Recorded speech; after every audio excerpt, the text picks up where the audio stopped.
جتنے شیعہ سنی تھے وہ سب قبروں کے احترام کے قائل تھے، اور ان کے پاس دلیل موجود تھی وَمَن يُعَظِّمْ شَعَائِرَ اللَّهِ فَإِنَّهَا مِن تَقْوَى الْقُلُوبِ سے، جو شاعر اللہ کا احترام کرے یہ دلوں کے تقوی کی علامت ہے۔ اور کتنا بہترین ہے کہ قرآن نے شاعر اللہ کی پوری فہرست، تو قرآن ڈیٹیل میں تو جاتا نہیں کہ پوری فہرست 1 by 1 دے، لیکن مثالیں ذکر کی، اور مثال بھی کتنا خوبصورت ہے۔ مثال ایک حیوان سے ذکر کی اور ایک جماعت سے ذکر کی، یعنی 2 پہاڑیوں کا نام لیا سورہ بقرہ میں، ان الصفا والمروہ من شعائر اللہ۔ ارے پہاڑی ہے بھائی، نان لیونگ تھنگ، شاعر اللہ میں سے۔ شاعر اللہ کا مطلب کیا ہے؟ بچوں کے ذہن میں جملہ رہ جائے، شاعر اللہ کا مطلب یہ ہے جسے دیکھ کر اللہ کی یاد آ جائے۔ یہ سادہ ترین ترجمہ ہے، یہ بات واضح ہو رہی۔ مل کے صلوات اور بھیج دیں محمد و آل محمد۔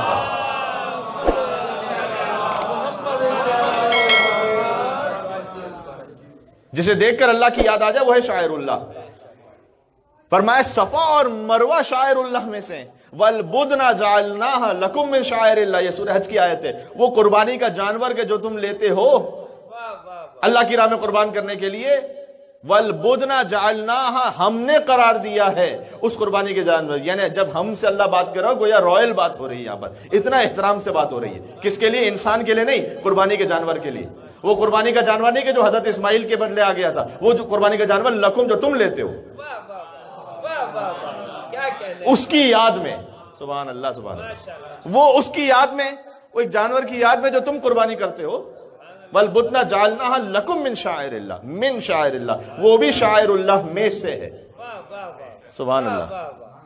یہ 2 باتیں بیان ہو گئیں، یعنی اللہ نے بتا دیا کہ جانور بھی شاعر اللہ میں سے ہو سکتا ہے، کیا کہنے، اور ایک بظاہر نان لیونگ تھنگ جمادات میں سے وہ بھی ہو سکتی ہے شاعر اللہ میں سے۔ علامہ حضرت قبلہ رشید ترابی صاحب علی اللہ مقامہ کا جملہ پڑھتا ہوں یہاں پر، اچھا ان کی روح کے ایصال کے لیے مل کے صلوات بھیجیے گا محمد و آل محمد پر، اللہم صلی علی محمد و آل محمد۔ صفا اور مروہ شاعر اللہ میں سے کیوں ہیں؟ اس لیے کہ حضرت ابراہیم کی یاد ہے، حضرت حاجرہ کی یاد ہے وہاں پر، یعنی اس سے بڑھ کے کیا قربانی ہوگی؟ حضرت حاجرہ کو چھوڑ کے چلے گئے ابراہیم علیہ السلام اللہ کے حکم کے مطابق ایک بالکل بیابان میں جہاں پر نہ آدم نہ آدم کچھ بھی نہیں تھا، نہ رہنے کی جگہ، نہ پانی، نہ غذا، کچھ بھی نہیں۔ اللہ نے کہا کہ اپنے بیوی بچوں کو چھوڑ کے چلے جاؤ یہاں سے، سبحان اللہ، چھوڑ کے چلے گئے، اور حضرت حاجرہ دوڑی پانی کے لیے۔ اب علامہ رشید ترابی صاحب قبلہ کا جملہ کیا ہے؟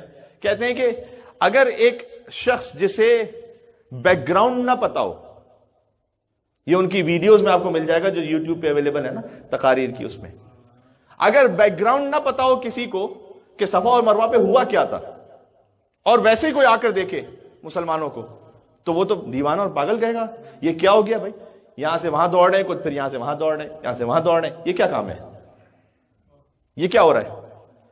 اگر کسی کو صفا اور مروہ کا پس منظر نہ پتا ہو تو دیوانگی سمجھے گا اسے، لیکن پس منظر پتا ہے جسے، وہ اسے عین عقل کے مطابق سمجھے گا۔ کچھ کہنا چاہ رہا، کہتے ہیں اسی طرح سے اگر محرم کا پس منظر نہ پتا ہو،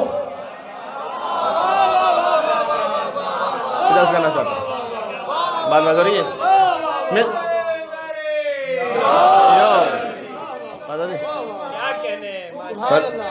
بالکل ایسے ہی، اللہم صلی علی محمد وعلی محمد۔ بات بازی ہو گئی؟ یہ جو فوراً دیکھ کر اعتراض کرتے ہیں، بھائی بات یہ ہے کہ اگر صفا مروہ کی تاریخ آپ کو نہ پتا ہو، اس کی روح نہ پتا ہو، تو یہ صفا اور مروہ کے جملہ مکمل کر دوں، یہ دوڑنا بالکل دیوانگی لگے گا، مجنون ہے، پاگل ہے، نعوذ باللہ من ذالک، یہ کیا کر رہا ہے؟ اور 7 مرتبہ اس طرح دوڑ، سب دوڑ رہے، کوئی مقصد سمجھ میں نہیں آ رہا، کوئی لاجک سمجھ میں نہیں آ رہی، جب اس کی روح اور اسپرٹ پتا ہے کہ کیوں دوڑ رہے، تاکہ ایک نبی خدا اور ان کے خاندان کی یاد باقی رہے۔ جملہ کہنا چاہ رہا ہوں بالکل عین اسلامی اور خدا کے حکم کے مطابق لگے گا۔ محرم کا پس منظر نہ پتا ہو، ماتم دیوانگی لگے گا۔ اگر پتا ہو کہ یہ ہو کیوں رہا ہے، محرم کی اگر اسپرٹ پتا ہے، یہی ماتم عین عقل کے مطابق لگے گا۔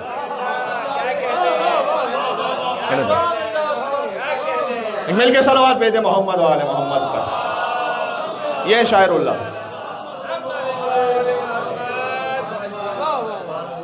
بات ہو رہی ہے؟ کیا کہنے ہیں؟ سبحان اللہ، یہی عین شاعر اللہ ہے.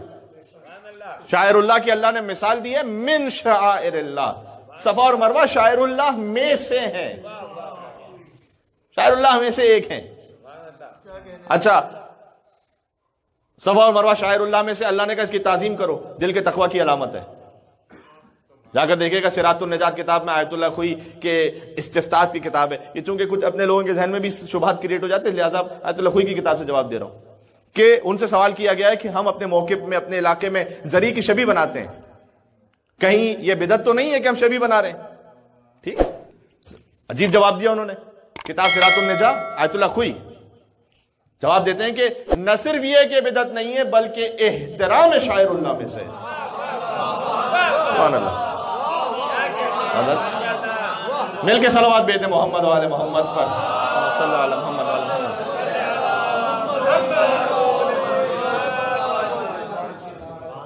سبحان اللہ، کیا کہنے ہیں؟ توحید، ماشاءاللہ. کچھ لوگوں کو توحید کے حوالے سے پتہ نہیں کس قسم کی بات بخار ہو جاتا ہے. دیکھیں یہ بات قانون اب ذہن میں رکھیے گا، اگر توحید کے عقیدے کو آل محمد کی ولایت کے مقابلے میں کچھ بنا کے پیش کیا جائے تو سمجھ جائیے گا کہ جو جملہ میں نے استعمال کیا یہ توحید بالکل ابلیسی توحید ہے. اگر مقابل کرو، بات واضح ہو رہی ہے؟ بس ختم کر رہا ہوں بات کو. اللہم صلی علی محمد.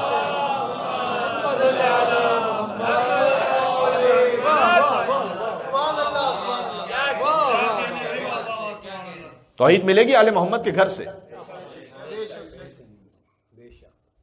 یعنی ان کی تعظیم نہیں. صفا اور مروہ کی تعظیم کا مطلب ہے ایک نبی خدا کی یاد تھی جن پہاڑیوں سے، اس کی تعظیم. مت کر ابراہیم علیہ السلام تو نہیں، ابراہیم علیہ السلام شاعر اللہ میں سے، ابراہیم تو شاعر اللہ سے بلند ہے، وہ خلیل اللہ ہے. عرض کرنا چاہ رہا ہوں، بات پہنچ گئی. مل کے اور صلوات بھیجے محمد و آل محمد. ابراہیم شاعر اللہ میں نہیں ہے، شاعر اللہ میں نہیں کا مطلب کیا ہے؟ ہیں شاعر اللہ میں سے لیکن فقط شاعر اللہ میں سے نہیں، وہ اور بلند ہے، وہ خلیل اللہ ہے. وہ تو جس پہاڑی پر ان کی زوجہ دوڑی تھی اس کی یاد کو باقی رکھنے کے لیے وہ جو پہاڑی ہے وہ شاعر اللہ میں سے. وہ جو قربانی کے لیے جانور آیا تھا، مثلا کہتے جنت سے آیا تھا حضرت اسماعیل علیہ السلام کے عوض جو، اور وہ وَذَبَحْنَاهُ بِفِدْحٍ عَظِيمٍ کہ فدح عظیم کا وہ فدیناہ ذبح عظیم، وہ ذبح عظیم کا فدیہ بن گیا، جس سے مراد امام حسین علیہ السلام ہے روایات کے مطابق. ٹھیک ہے نا. لیکن وہ جانور جو آیا تھا اللہ اس کے لیے بات نہیں کرا کہ وہ شاعر اللہ میں سے. ہم اور آپ جو قربانی کے لیے جانور لیتے ہیں وہ شاعر اللہ میں سے. وَالْبُدْنَ جَعَلْنَاهَا لَكُم مِّن شَعَائِرِ اللَّهِ. سبحان اللہ. اگر کوئی جانور حسین کے جانور کی قربانی کی یاد میں اس لیے جلوس میں آ جائے کہ اسے دیکھ کر حسین کا زلجنہ یاد آئے، ہاں اب جس حد تک اللہ نے رکھا ہے اسی حد تک رکھنا چاہیے کہ کیونکہ حسین کے لشکر کا سپاہی ہے ایک زلجنہ. اگر ایک جانور کو دیکھ کر وہ سپاہی یاد آ جائے، اس کی قربانی یاد آ جائے، یقیناً شاعر اللہ میں سے، یقیناً. کیوں؟ اس لیے کہ اسے دیکھ کر وہ زلجنہ یاد آئے گا. زلجنہ کی یاد سے حسین کی یاد ہے، حسین کی یاد سے اللہ کی یاد ہے. بات ہو رہی ہے کیا؟ یہ کوئی سمجھنے کی کوشش کرے. یہ جو علم مطہر ہے یہاں پر یہ اس بات کا جواب ہے. وہ جانور کے جو حضرت اسماعیل کے لایا تھا اللہ اس کو شاعر اللہ کہتا تو لوگ کہتے کہ وہ جو غازی کے ہاتھ میں علم تھا فقط وہ شاعر اللہ میں سے. پتہ نہیں کہاں تک بات پہنچ رہی، کون کیا سمجھ.